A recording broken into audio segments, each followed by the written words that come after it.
You're listening to The Stephen Torriello Show, building a platform of liberty for people in search of truth with a dash of hope and a life worth living. The Stephen Torriello Show. And now, here's Stephen.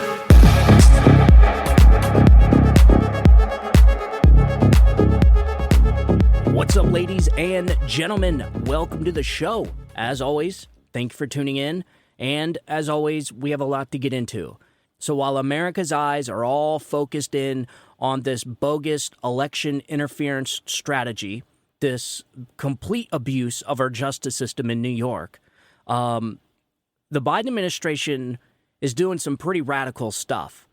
Because what the Biden administration is doing in the run-up of this election is trying to secure votes, whether that's buying them through student loan buyouts or through giving health care to illegal immigrants. So it is a giant distraction from what the Biden administration is doing. And not only that, but it gives Joe Biden the ability to campaign with no political rival. And not only that, but Donald Trump can't even talk about, because of this unconstitutional gag order, he can't even talk about why he is on trial. It's completely insane. We've never seen anything like this in this country. In the 250 plus years of this country, we've never seen anything like this. And so leave it to Democrats to completely ruin trust and credibility in our justice system and our rule of law, all in the name of getting this corrupt, decrepit, old fool Joe Biden across the finish line. And, you know, what bothers me the most, what I find the most bizarre, is that it's not like Joe Biden is pretty good and that Donald Trump would just be like a little bit better, that, you know, that cherry on top. No, Joe Biden is a human wrecking ball. This guy is a human pandemic.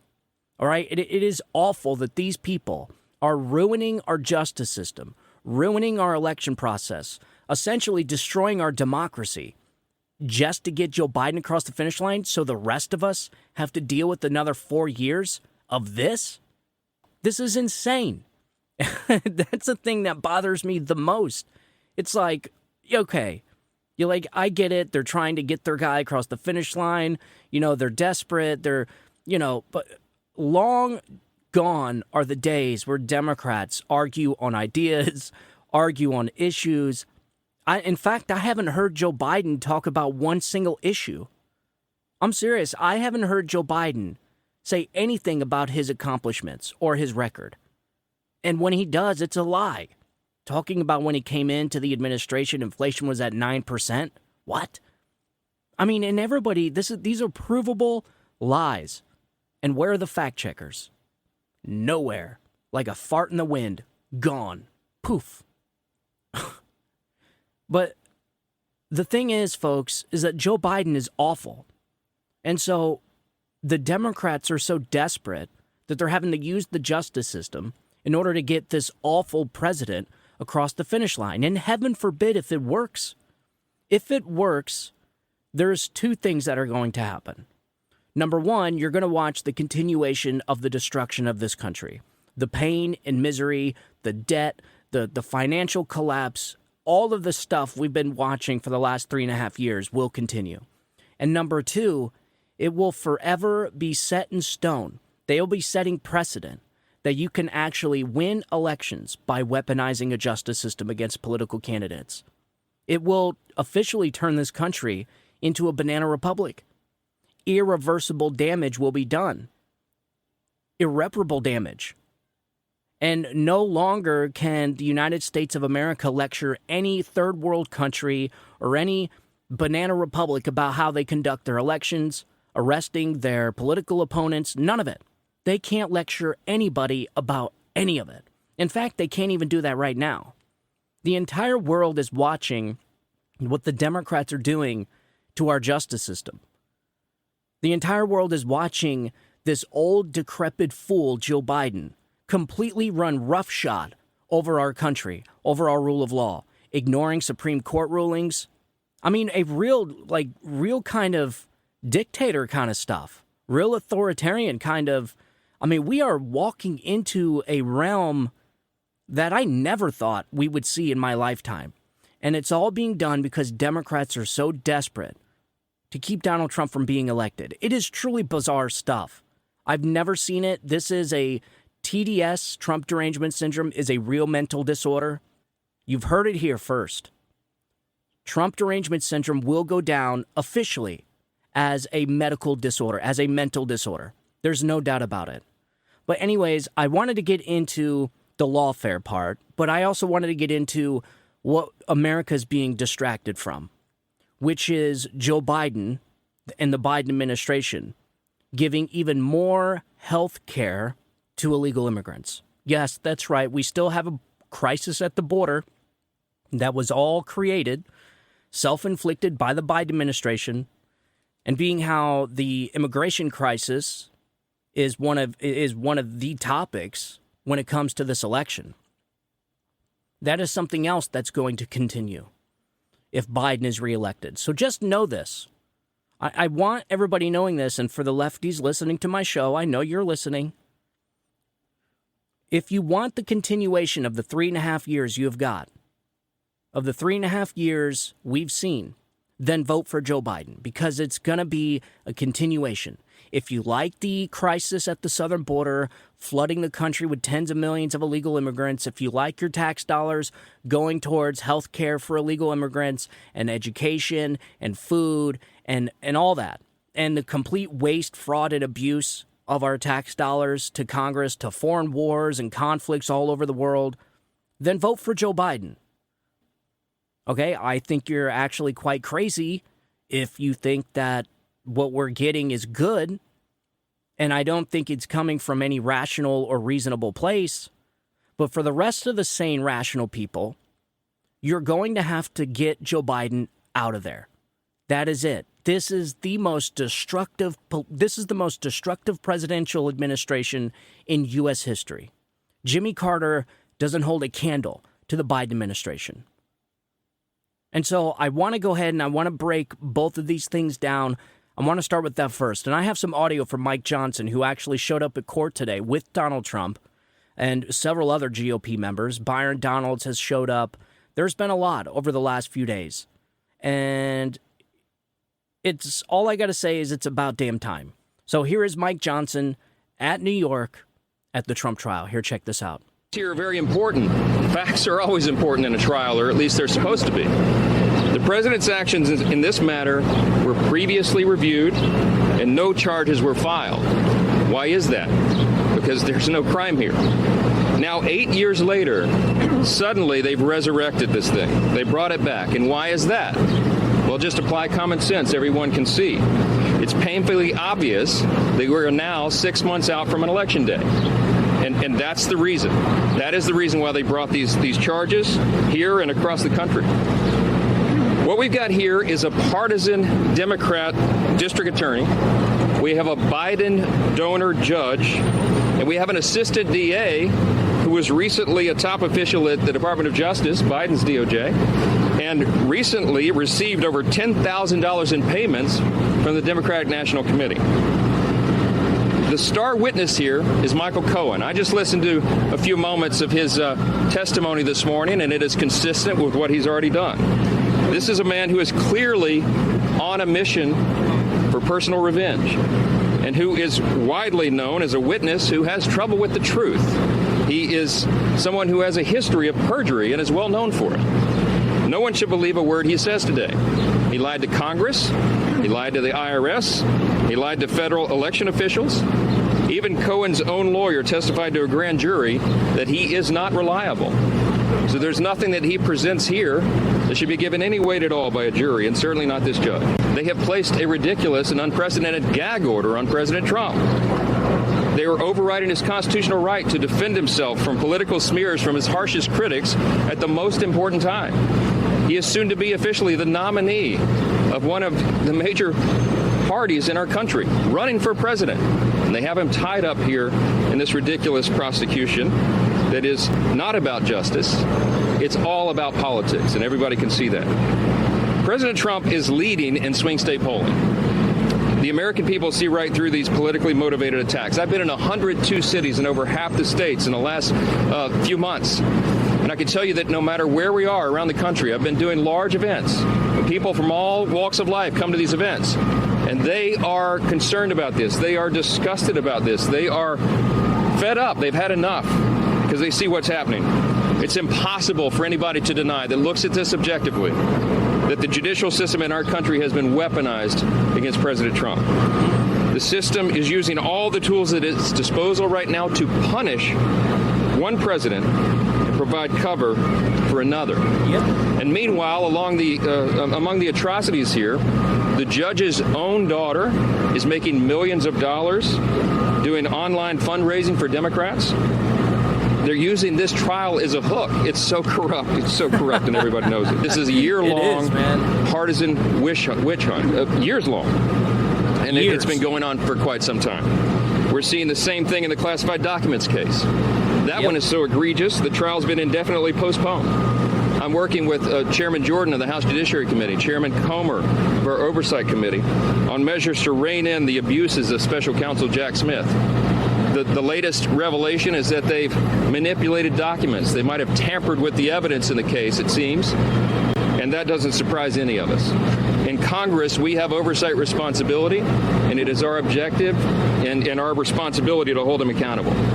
These are politically motivated trials, and they are a disgrace. Yep. It is election interference, and they show how desperate the opposition that President Trump has, and how desperate they truly are.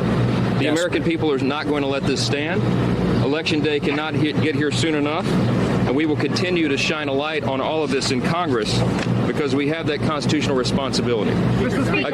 Well, he could say that again. Election day cannot get here soon enough. But something he said in there about the trial going on in Florida, the D.C., the documents trial that is being with the Judge Eileen Cannon. And, you know, the funny thing is about Judge Eileen Cannon, you want to know why that she's putting a freeze and essentially going to be putting Jack Smith and the prosecution on trial, I think in June or July, because she caught on to what the government is doing. That's why. And wouldn't it be ironic? Why do you think that she is kind of a little leery about government overreach and government abuse of power, government violating a defendant's rights to a fair trial and due process? Why do you think she's a little bit skeptical of what they're doing to Donald Trump? Well, how about this? When you look into Judge Eileen Cannon, she was born in 1981 in Cali, Colombia. But here's the crazy part. Her mother fled Cuba after the Cuban Revolution of the 1950s, and her father is from Indiana. Hey, there you go, my home state. So think about that, folks. Do you think her mom probably has told her a few stories about the Cuban Revolution?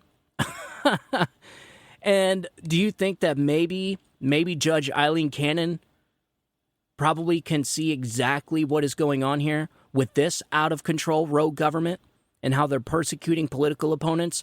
I guarantee her mother that fled Cuba after the revolution told her all the stories about the rise of the fascists in Cuba, the authoritarians.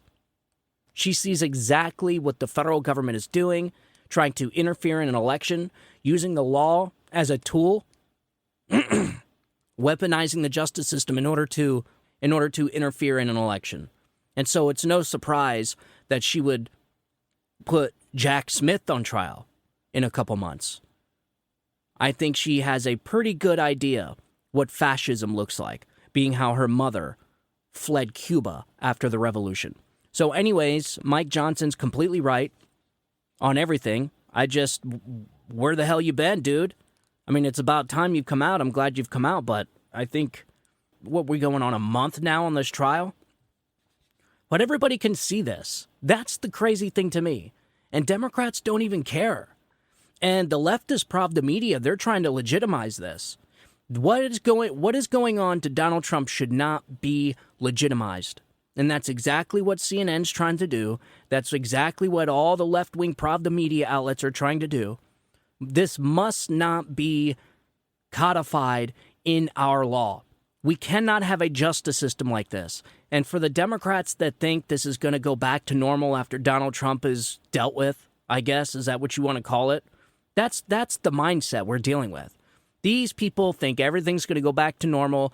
We're just going to abuse the justice system this one time just to get rid of Donald Trump and get Joe Biden across the finish line, and then it's over. Then we'll be done. No, it doesn't work that way, and shame on these people for thinking that that was possible to do. No. Once you do this, once you set precedent like this, it's irreversible, and you'll never be able to go back. And that is why the Democrats are the biggest threat to democracy. And they can't even see it. Some of them can, but they don't care. They're so blinded by their hatred for Donald Trump that they are actually the threats to democracy. So anyways, that was today at the New York Trump trial. Again, I'm glad Mike Johnson came out in defense of Donald Trump, and Associated Press was not happy. They released an article today fuming that Mike Johnson was there, calling the trial bogus, a weaponization of the government. Essentially, they're pissed off that Mike Johnson came out as the sane, rational Republicans, being how he's the Speaker of the House, the third in line to the presidency, and has told the American public that the entire case is nothing but a weaponized election interference strategy. That is it. And so they were extremely pissed off. I read the article. They're not happy. They are not happy. No. So anyways, enough of that. I wanted to get into the next topic of the show because this is really why we're here. So while America is distracted with the election interference strategy using lawfare against the Republican presidential nominee, the Biden administration is planning on giving more health care to hundreds of thousands of illegal immigrants that the Biden administration has allowed to flood into our country. Yep, just as we all predicted. And we're going to get into how this is possible in just a second. I want to make sure, because sometimes, we're in this information war, and sometimes we can get distracted. The fog of war can be very, very disorienting. And so I want to make sure people understand illegal immigrants can get benefits. And I'm going to explain to you exactly how they are getting benefits paid for by the taxpayer. All right. But first, I want to get into the Biden administration giving more health care to unlawful immigrants. Unlawful immigrants. That's funny. So here's a story by the Epoch Times, or Epoch Times, whatever you want to call it. I like Epoch Times. I've always called them that. This actually just came out today, just a few minutes ago. Hat tip to Christian Millard. Many Americans have been pushing for even greater benefits for unlawful immigrants for the years. It has been reported in media outlets, including the Epoch Times, that a new rule by the Biden administration could allow about 100,000 DACA, Deferred Action for Childhood Arrivals, recipients or dreamers to receive health benefits under the Affordable Care Act, or Obamacare. Yes, the dreaded Obamacare. My God. John McCain, that whole thumbs down thing, man, dude, you messed up big time. That's why there's still Obamacare, right? Is because of John McCain. Now you know why Donald Trump's resentment for John McCain is because of that. Because he was the deciding vote for getting rid of Obamacare. Yeah, now the taxpayers are definitely paying the price. So this health care law passed in 2010 during the Obama administration. Approximately 480,000 dreamers already received some form of health care from their employer or union. When the ACA was passed, it was alleged that the health care prices would decrease and millions of lower-income Americans would benefit. Unsurprisingly, the cost of health care shot up because the government is incapable of creating programs that break even or make a profit. The ACA has evolved into another inefficient mammoth bureaucracy that is similar to an albatross around the necks of hardworking taxpayers. California taxpayers will be adversely impacted by these added benefits because there are many, many dreamers living in the state of California. So you might be saying, so what is this? How is this happening? So the dreamers are youngsters who came into the U.S. illegally and have been living here without proper immigration documents for years. Some of their parents or sponsors have legal papers that would facilitate the process toward permanent residency status and eventual citizenship only for themselves. While it might be natural for some folks to emphasize with the limbo status of dreamers, they did enter the country unlawfully and are already benefiting from numerous tax-funded social services on the job or in school. This newest executive action hasn't passed congressional muster, so it could be challenged prior to it going into effect on November 1st, 2024. While some believe all of the dreamers should have a permanent fix to their status and receive health entitlements, and they often laud the values of equity and social justice, where is the justice for citizens and legal immigrants who have to fund the government healthcare programs? Exactly.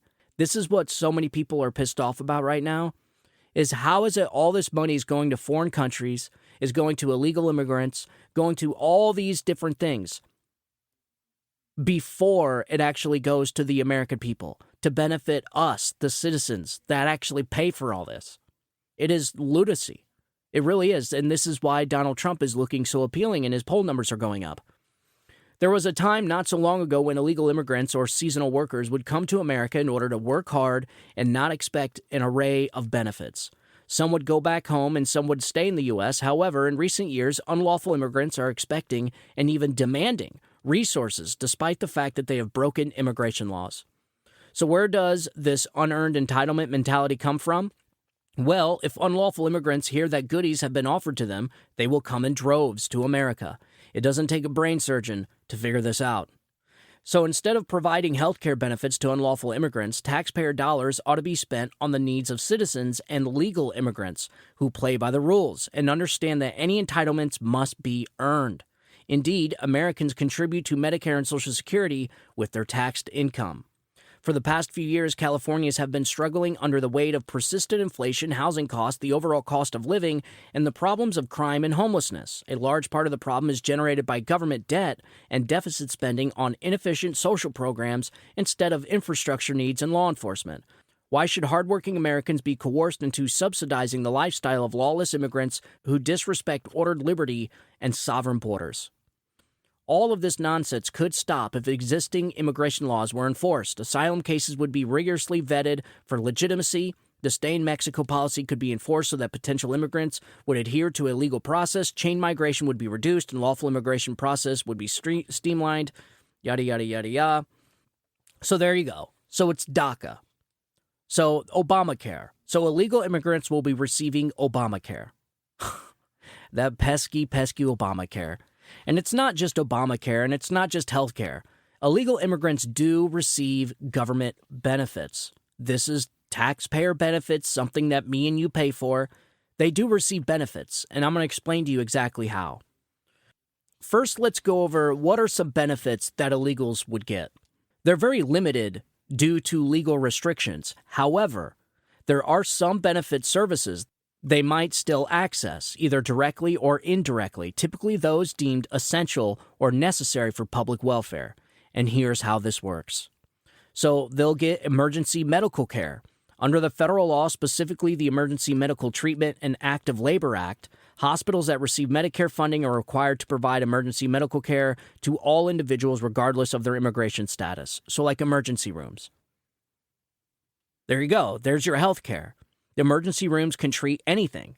And so if you're sick, you broke a bone, whatever the case is, any person can go to an emergency room, that means illegal immigrants, and receive health care by law. All right? If the hospital takes Medicare funding, they have to care for illegal immigrants. But the thing is, you might be saying is, well, when I go to the emergency room, I get a bill. Exactly. They don't get billed because they don't exist here. They have no way of getting billed. There's no address. And so what happens? Well, the hospital has to flip the bill. And how does the hospital get funded? Well, the taxpayers. So there you go. That's one expense by us. So public education, the schools. So the U.S. Supreme Court ruled in Pyler v. Doe in 1982 that public schools cannot deny access to education based on immigration status. Therefore, children without legal immigration status are entitled to attend public K through 12 schools and receive the same education benefits as other children. So schools, we know how much money we spend in schools. I mean, government-funded schools are a complete disaster right now. We are spending, I think, the most per child than any country on the planet when it comes to our kids. And are our kids smarter? Are they coming out of high school smarter or dumber? It's definitely the latter. You and I both know that. They're coming out of high school little social justice warriors, and they go right from there and they migrate right into college, where they turn into social justice warrior fanatics. And then you get a bunch of little Marxists. This is why you see all the protesting and the anti-Jew hatred on college campuses. That is because of our government education system. So we've said this before. If you can, definitely get your kids out of public school and homeschool them. All right, here's a big one. WIC and nutrition programs for children. You guys know WIC?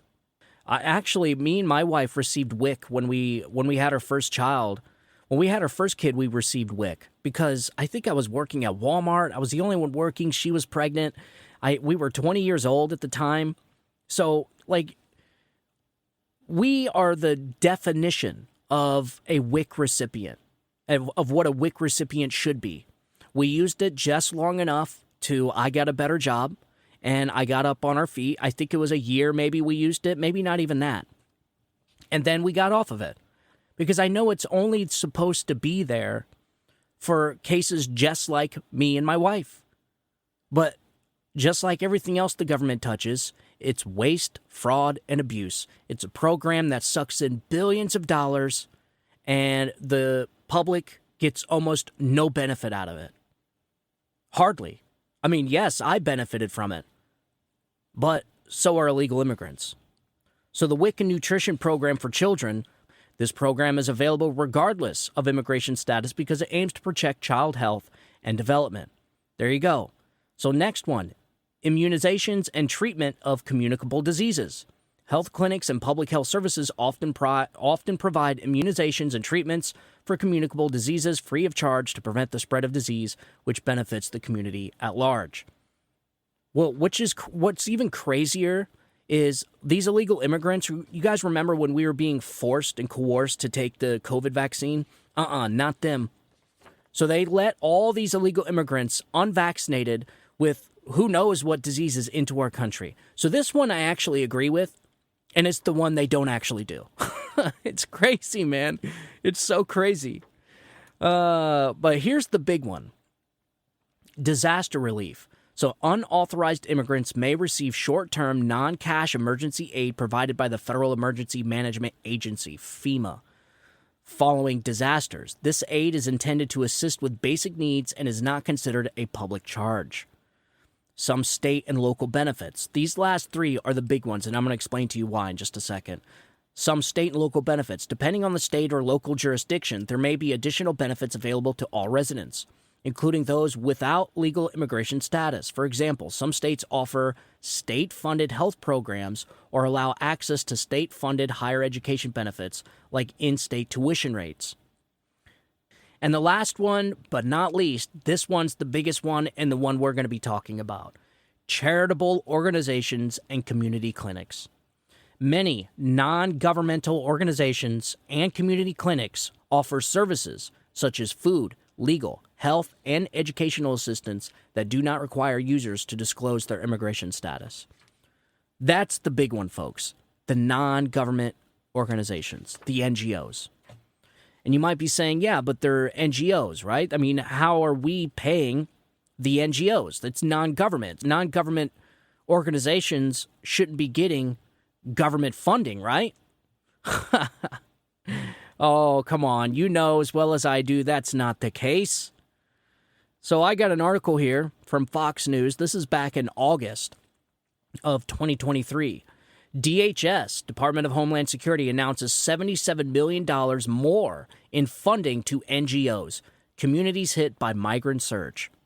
So you might be saying, wait a minute, they're non-government organizations, so why is the government funding them?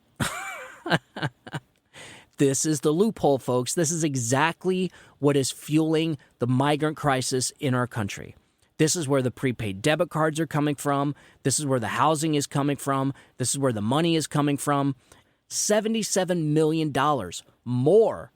Okay, this was additional to the hundreds of millions of dollars that already went to NGOs.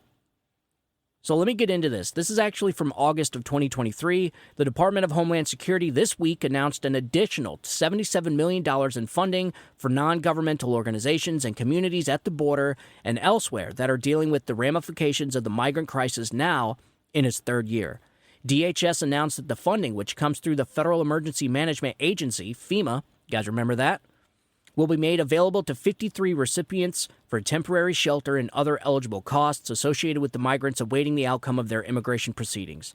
It brings the total amount handed out this fiscal year to more than $770 million. That funding originates from the omnibus bill signed by President Biden in December of 22. DHS has also requested $600 million in the FY23 budget, supplemental for similar FEMA funding to areas hit by the migrant wave. Of this $77 million, the largest amount, $13.2 million, is going to El Paso, Texas, one of the busiest areas for migrant border crossings. Catholic Charities in the Diocese of San Diego will receive $12.8 million. Pima County, Arizona, will receive $2.6 million, and other NGOs, including food banks, will receive similar amounts in Texas and Arizona. And you can almost guarantee that once this money's dispersed to these NGOs, it's going wherever they deem it necessary. And so, in other words, yes, the taxpayers are funding non-government organizations. And that's exactly how they're doing it, through grants.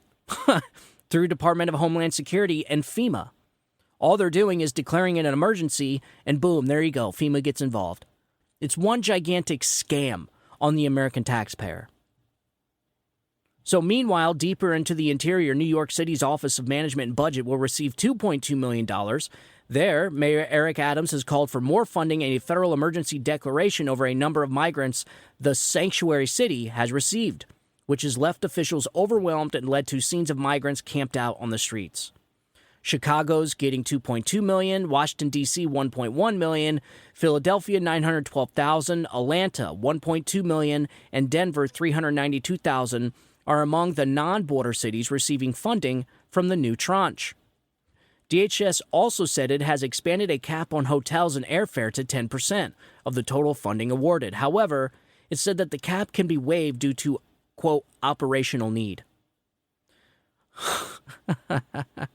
And where does this money go? So here are just a few names of the NGOs that are funding all these illegal immigrants. So here's number one, Catholic Charities. This one is by far the biggest. So this is a nationwide organization that offers a variety of services to immigrants, including illegal assistance, refugee settlement help, social services, and advocacy efforts. All right, here's another one. RACE, Refugee and Immigrant Center for Education and Legal Services. Based in Texas, RACE is a nonprofit agency that promotes justice by providing free and low-cost legal services to underserved migrant children, families, and refugees. Listen, man, this is so crazy that this is how it's working, right under the nose of the American taxpayer. So there's the connection. So you have NGOs, which are not supposed to be government organizations, being funded by the government. And how is the government funded? Well, the government's funded by the taxpayer. The government is not a business. It does not produce anything. It doesn't make anything. It does not create its own money. And so it is funded 100% by the taxpayer. DHS and FEMA, being how this is national security now, or being how this is a national emergency, or a health emergency, DHS is funding FEMA. FEMA funds the non-government organizations with grants. That's how that's working. And so all this money, and then on top of that, you have the hospitals that take Medicare. That has to care for illegal immigrants. And we bail out the hospitals. We fund the hospitals through Medicare. Because the hospitals, and this is why everything is so jacked up, folks. The whole damn system is broken. All these people the last 60, 70 years have broken our system. Okay? And they want to talk about raising the age of Social Security recipients, the age of retirement. These people are nuts. They're sitting here saying there's 10 years left. Well, I think I just read an article where they pushed it back another 10 years. So in 20 years, there's not going to be any money for Social Security. We are in debt past our eyeballs. We're drowning in debt. This country is on the brink of bankruptcy, a financial collapse, a currency collapse. You're going to see it soon. Soon. So like I said in the beginning, Democrats, if you want to continue this insanity for another 4 years, go ahead and vote for Joe Biden. For the rest of my sane, rational Americans, our only option is to electing Donald Trump in there. And you don't have to wonder how good of a job he's going to do. We already know what he's going to do. He did a terrific job during his term as president. You can compare and contrast the records. Joe Biden, compare that to Donald Trump. Joe Biden doesn't hold a candle to Donald Trump's record. Period, point blank. This is why Democrats can't run on Joe Biden's accomplishments. They have to use the justice system in order to get Joe Biden elected, because they think by convicting Donald Trump that Joe Biden can win the election. Is that not disgusting that these people are using our justice system like this? And they want Joe Biden to win for what? For 4 more years of this disaster? 4 more years of taxpayer-funded NGOs? 4 more years of debt? 4 more years of pain and misery? 4 more years of lies and deception? No, man.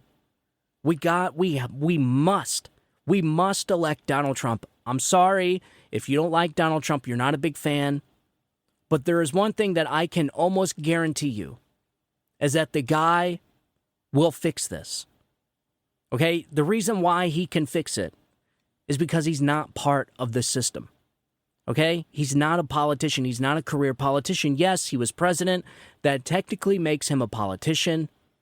However, both sides hate this man. Okay? The system, the establishment hates him. And that's exactly why I love him. Because the enemy of my enemy is my friend. The Democrats, they only want Joe Biden because they're so broken by Donald Trump. They're psychologically and emotionally damaged. And I promise you, 20, 30 years from now, all these people that lost their minds during this last decade when it came to Donald Trump, they'll be judged very, very harshly. That I can guarantee you. And they'll try and recede into the shadows of society and pretend as if they weren't the ones cheering and chanting for it. Think about that.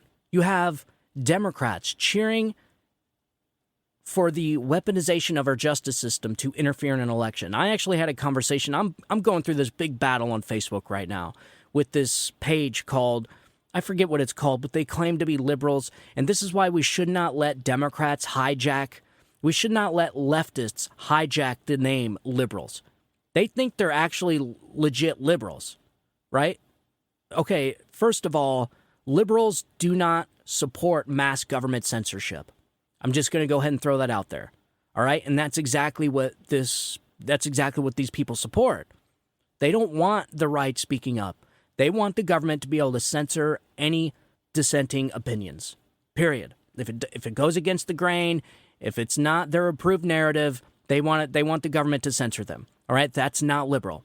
Number 2, liberals do not support subverting democracy. Okay? That is the key of a liberal. Liberals love democracy.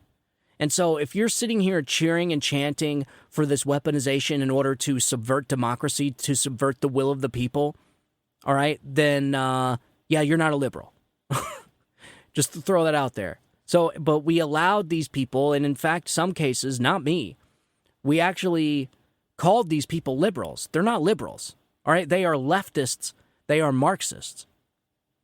Marxist totalitarians is what they are, and that's what they should be called. But, I mean, what we're seeing now is just insane. I mean, we've never seen anything like this. And I have to say, it's all completely self-inflicted, folks. We are paying for it. That's what gets me the most. I mean, it's bad enough that, Democrats, a faction of this country, not even a majority, a fringe fringe group of people in this country are cheering for Joe Biden to be elected so we can get another 4 years of this disaster, it's the irreparable damage that it's doing to our country, the subverting of democracy. That is what I think is the most damaging. The subverting the will of the people, the actual threat to democracy. I'm so sick of hearing that word, honestly, the threat to democracy. You guys know how Democrats, these people, the leftists, they always overuse talking points, and it's just like, my God, you guys remember Russia? Russia. Donald Trump's taxes. It's like, once they get on something, man, they're on it, and they don't stop until they're proven wrong, and then it's on to the next talking point. And I do have to say, I blame this 100% on the media. I blame what's going on in the colleges on the media. I blame what's going on in the Democratic Party on the media. I blame the collapse of this country on our media.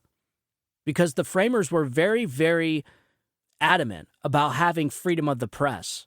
Because they never would have, in a million years, would have dreamt that the press was being controlled by the government and using the media to lie to the American people, to deceive them. And that's exactly what's going on.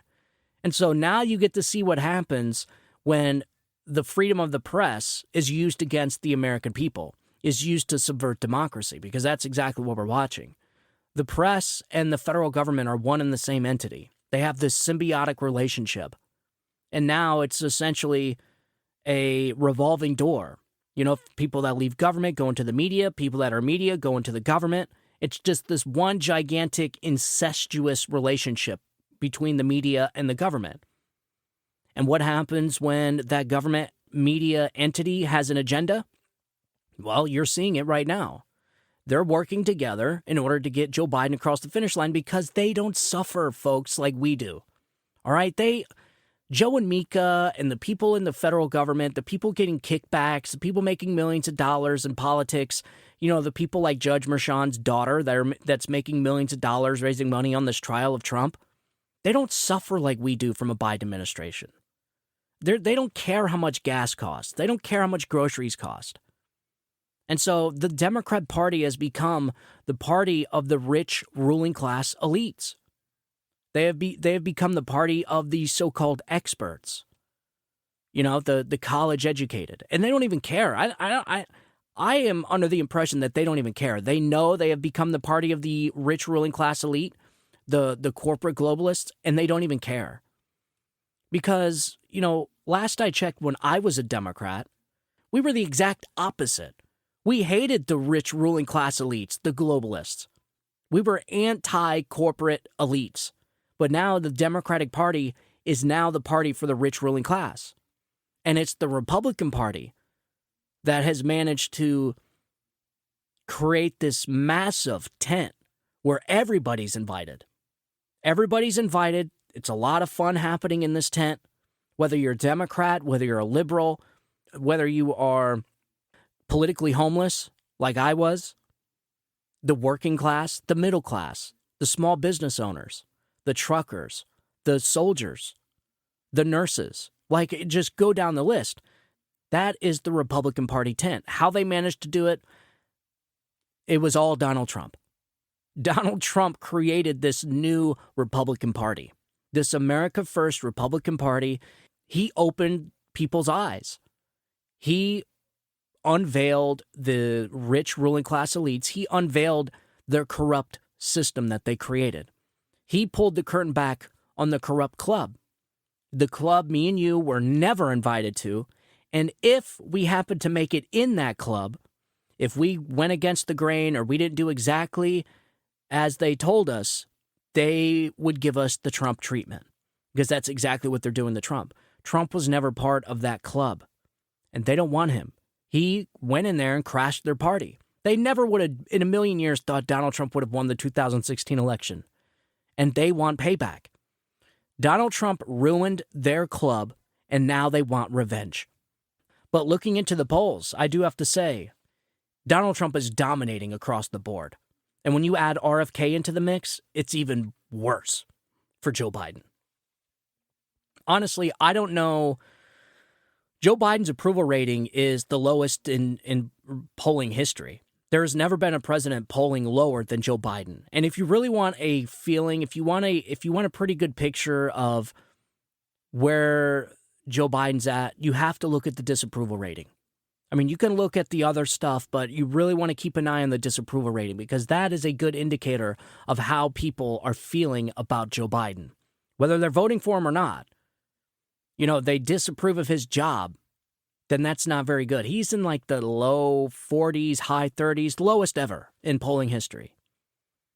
He doesn't run on his ideas. He's not running on his accomplishments. There's nothing else for them to do. Okay, the lawfare is not working because polling's coming out that Donald Trump's poll numbers are going up. He's getting more support from the American people.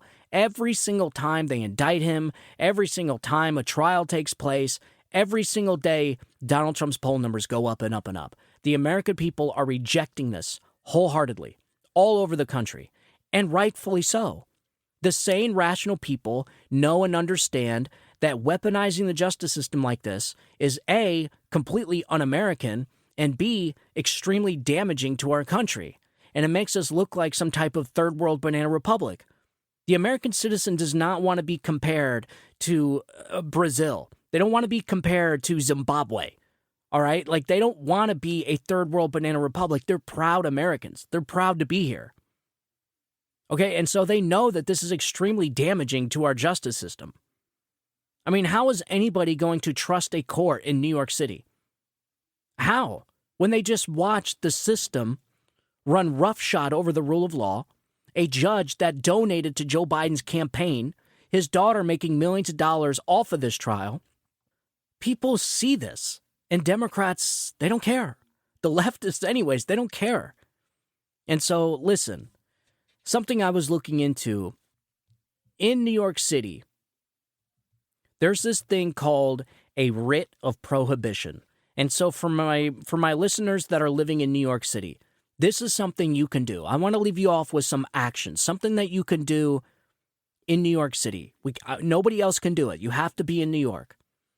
It's called a writ of prohibition.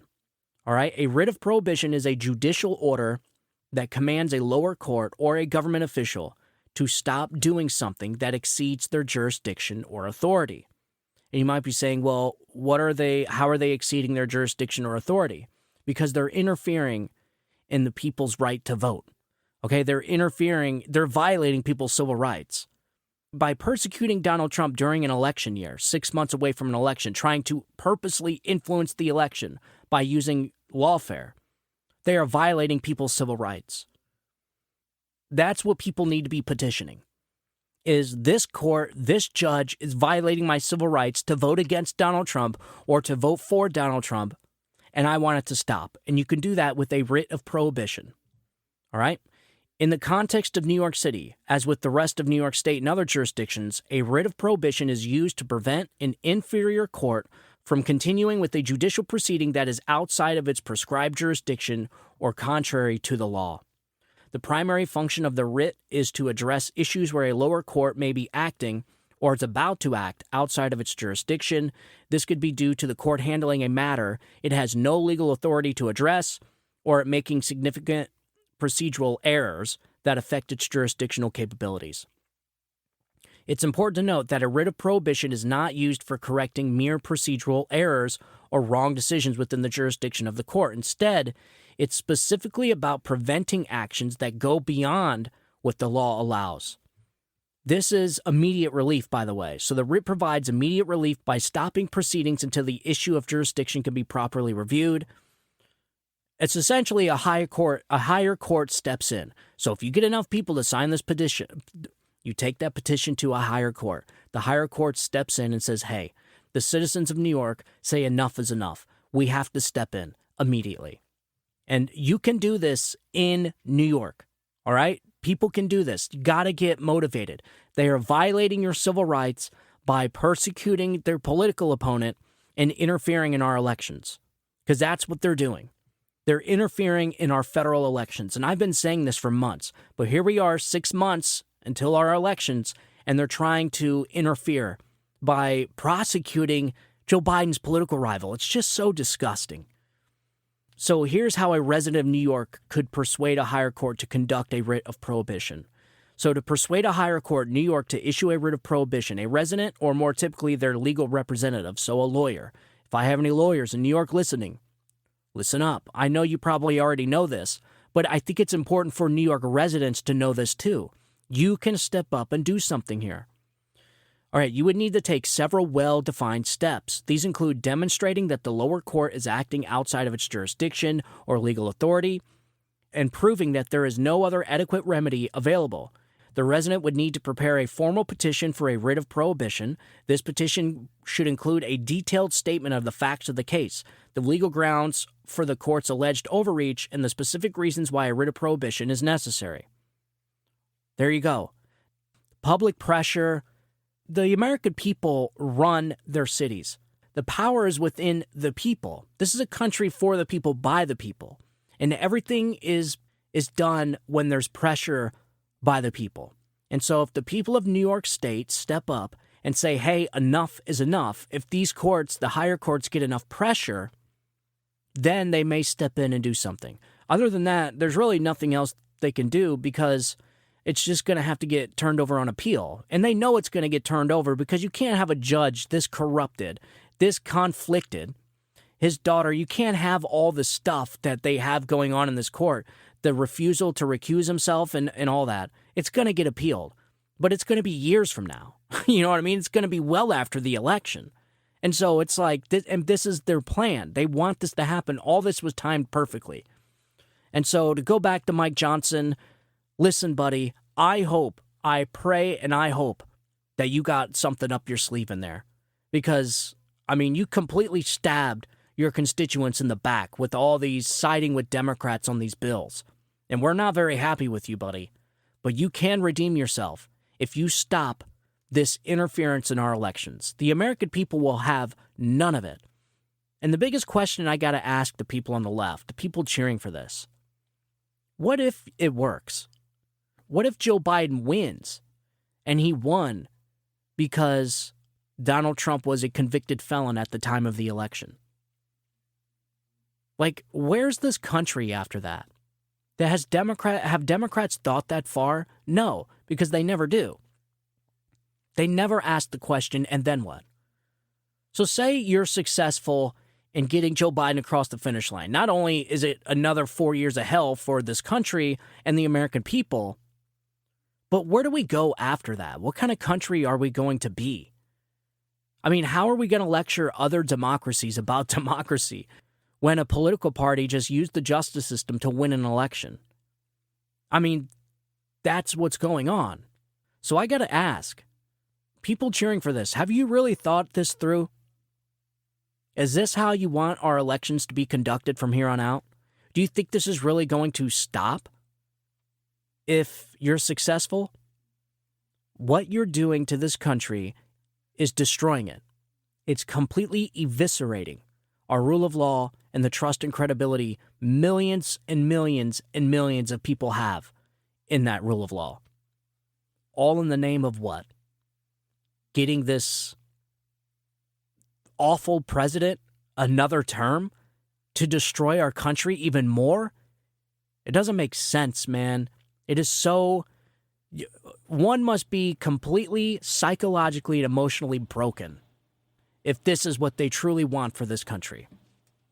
I'll tell you what, millions and millions of American people are seeing this for exactly what it is every single day. And that's exactly why we have this show. Because I want to inform people on this show what is going on. Because sometimes people just... It's not that people just don't have the time, man. They go to work, they come home, they cook for their family, or they got the honey to-do list, or they're getting ready for their second job, or they're whatever it is. But most people don't have time to sit and read into all this stuff like I do. They don't have time to keep up with politics. And in some cases, they can't stand politics. And they just want to get away from it as far as possible because it infuriates them. They just want to go about their day, pay their taxes, work 30 years and be done. And that's pretty much where Republicans and conservatives have been for the last 30 years. But as you can see, it's not a very viable It's not a very viable solution because this is what happens when we kick our feet up and don't do anything. But that is the point of the show. I want to make sure I inform the American people. I want to make sure people know that the Biden administration is planning on funding hundreds of thousands of illegal immigrants health care. Okay, that's our money. That's our taxpayers. I got a freaking medical bill right now that they're hounding me about that I got like 8 years ago for a kidney stone. Like, so it's like, here it is. You're hounding me for $1,000 emergency room bill for a kidney stone, and you're just giving hundreds of thousands, millions of illegal immigrants free health care? You see the problem, right? That is the problem. This is what people have a problem with. You can't do it this way. You can't be charging some people money for health care and giving health care free for other people. That is socialism. We do not want to get involved in that mess. That is essentially socialism. Taking from some and giving to others. And so here it is. I'm not paying that bill. Are you insane? When you got hundreds of millions or even billions of dollars being spent on health care for illegal immigrants, on WIC, on food stamps, on shelter. And here, like, this is the problem with the Biden administration. And again, to end the show off, if you want this stuff to stop, you must elect Donald Trump.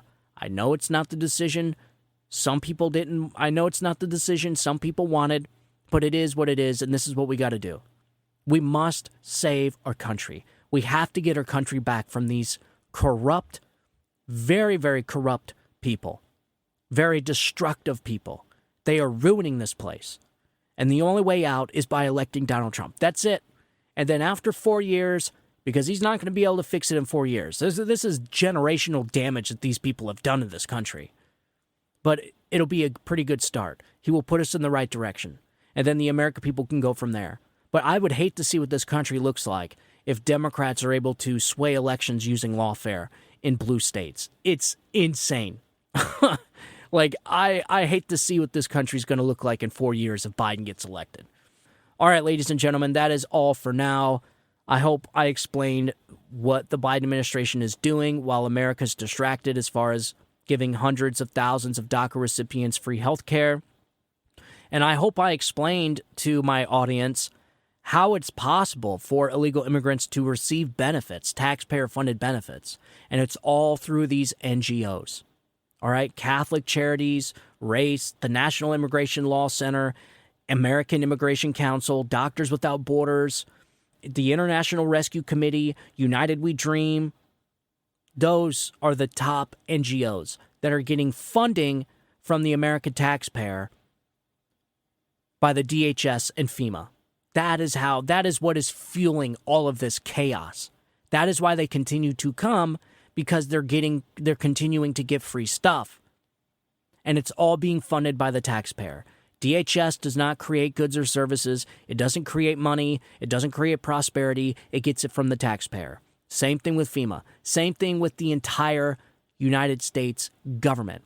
Government does not create prosperity, and government cannot spend your money better than you. And that is exactly what we're witnessing right now, is a federal government that is rogue, that has spent and spent and spent us into oblivion, has taken the credit card and has maxed it out 1,000 times and just keeps maxing it out with no plan of paying it back.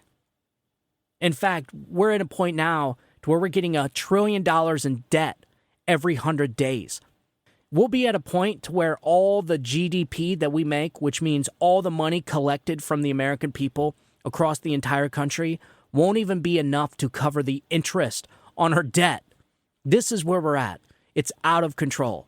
And we have a Congress that has no political will to fix this at all. You have one man who I think it's going to be Donald Trump. He's going to be the guy that fixes everything, and then society's going to throw him to the curb. Not us, obviously, but he's going to be what they call a Greek tragedy, which kind of like General Patton. He's going to be the guy they need to get stuff done. He's going to come in. He's going to be the hero. He's going to save the day. And then he's just going to kind of ride off into the sunset. That's what I think Donald Trump's legacy is going to be. Hopefully not. Hopefully he's praised as a hero and all this other stuff, and he will be. But he's most certainly the guy we need right now. And everybody's starting to see it across the country. That's why his poll numbers are going up. All right, ladies and gentlemen, as always, thank you for tuning in. If you want to support the show, please download this podcast on whichever platform you're listening to. And most of all, if you want to follow the show on Rumble, the last bastion for free speech, please give us a follow there. And leave a review on Apple Podcasts. A 5-star review, I would appreciate that a lot. It certainly helps out the algorithm and gets this show tossed around a little bit. That is what we want. We want to build a movement, and that's what this show is going to be for. It is a movement of informed citizens to take back this country. And we're going to fight through this information war, and we're going to be victorious. We're informing people every single episode. I hope I'm informing people with stuff that they didn't know.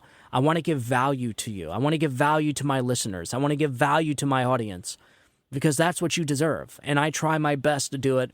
And let me know. Let me know how I'm doing. Leave a comment, leave a 5-star review, and I really appreciate it. So again, as always, thank you so much for tuning in. I want you guys to have a good day. Have a great week. God bless you, and God bless America. You guys have a good one. Bye-bye.